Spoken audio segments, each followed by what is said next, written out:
Hey, what's up? This is Anthony Davis with Shapeshift Wellness, and I'd like to make a video explaining what I believe, at least my own definition of the term functional is in regards to movement or fitness, exercise, yoga, etc. A lot of people have made their brand names for their companies include the word functional in it, and myself and many other much bigger names in fitness and movement promote their systems as being functional.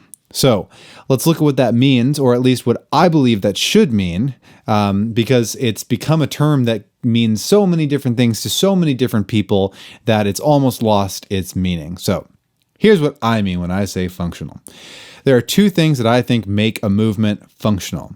The first and the most primary thing that I look for in a movement, whether I believe it is a functional movement, is I look at human anatomy and human evolution to say, what is it that human beings need to be able to do, that basically every human being needs to be able to do with their body in order to be healthy.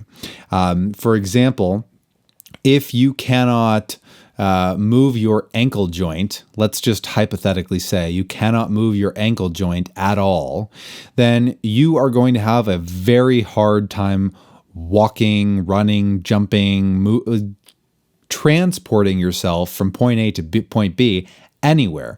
And if we didn't have social systems to help people with disabilities like that, you would, in the wild, you would be fucked. You'd be totally screwed because you can't move your ankle. And that means, again, you cannot run, you cannot walk, you cannot jump, you cannot do any of those things that are necessary for a human being to survive, evolutionarily speaking.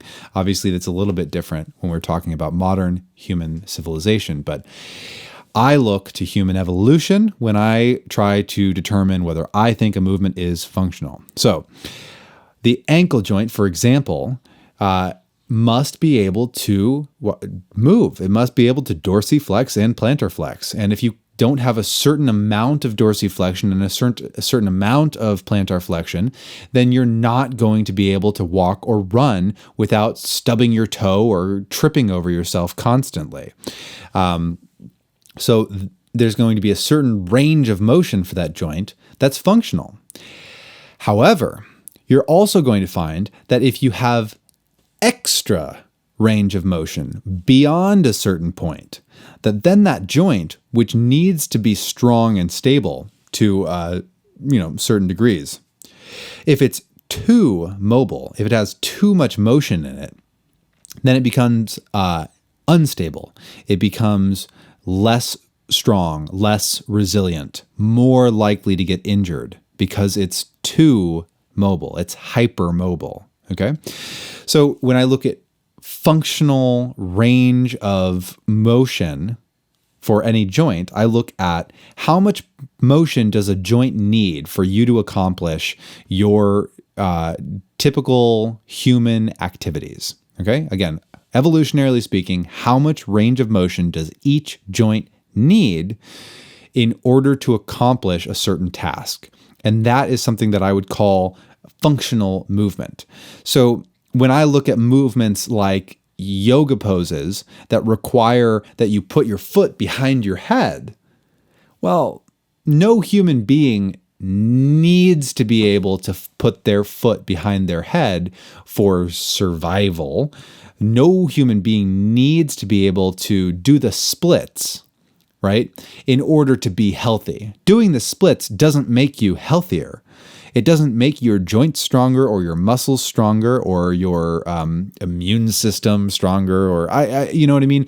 It doesn't make you healthier to be able to do the splits. It's not adding anything to your biological health, right? So anything beyond a certain point with hip mobility would be not a functional movement. So whether you want to do those movements or not is up to you, but I just don't think that it's functional to be hypermobile.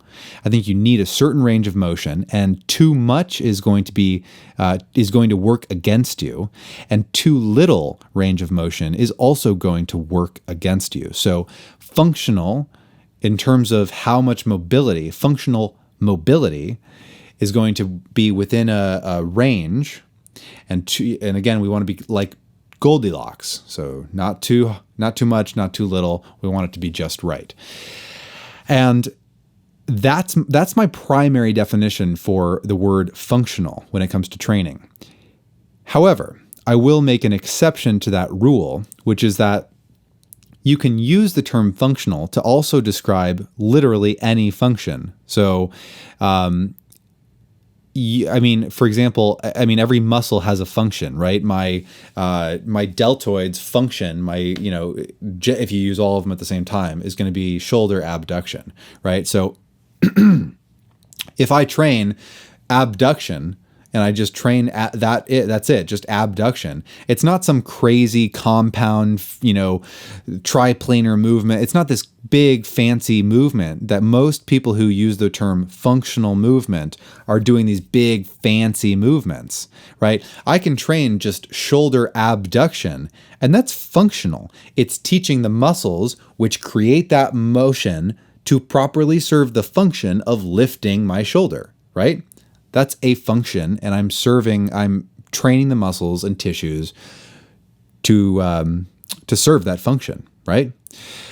And so it doesn't have to be this big fancy thing. And then lastly, I'll say that although I really am not a fan of hypermobility training, the fact is that if your profession or your, hobby that you deeply desire, if something that is in your life demands greater mobility than your average person, then for you are going to have a different spectrum of what is a functional movement for you, right?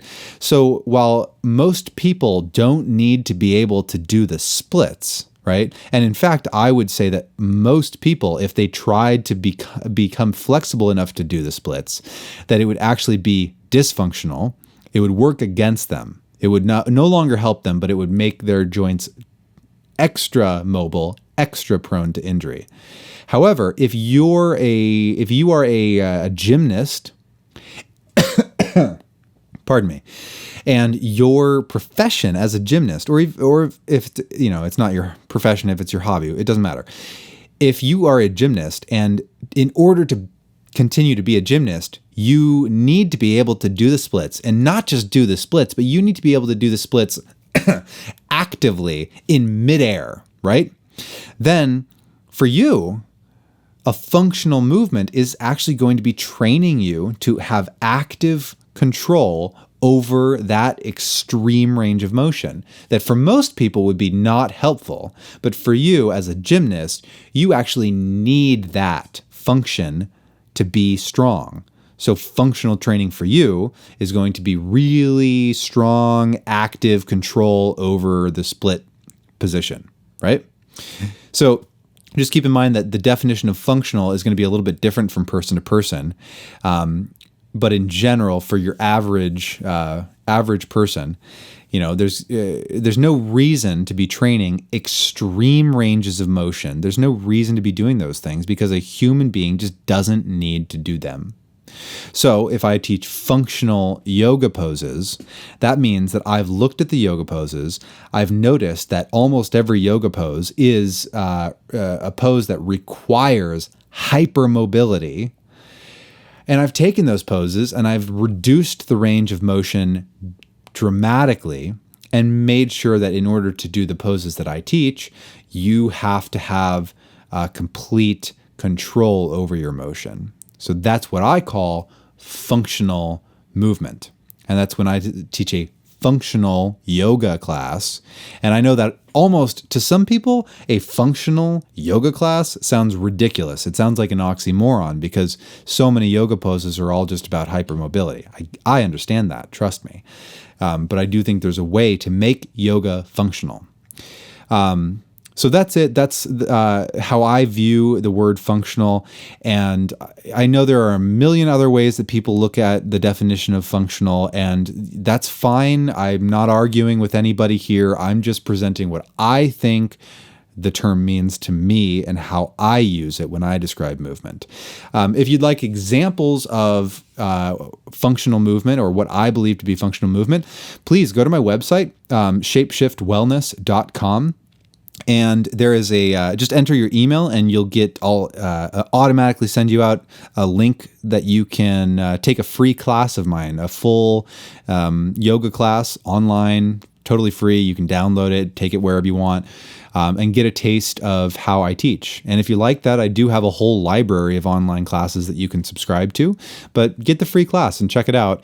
And yeah, as always, I always like to take questions for future videos. So if you have any questions, post them down in the comments. Be sure to like and please do subscribe to this so that you get early notifications whenever I do post a new video.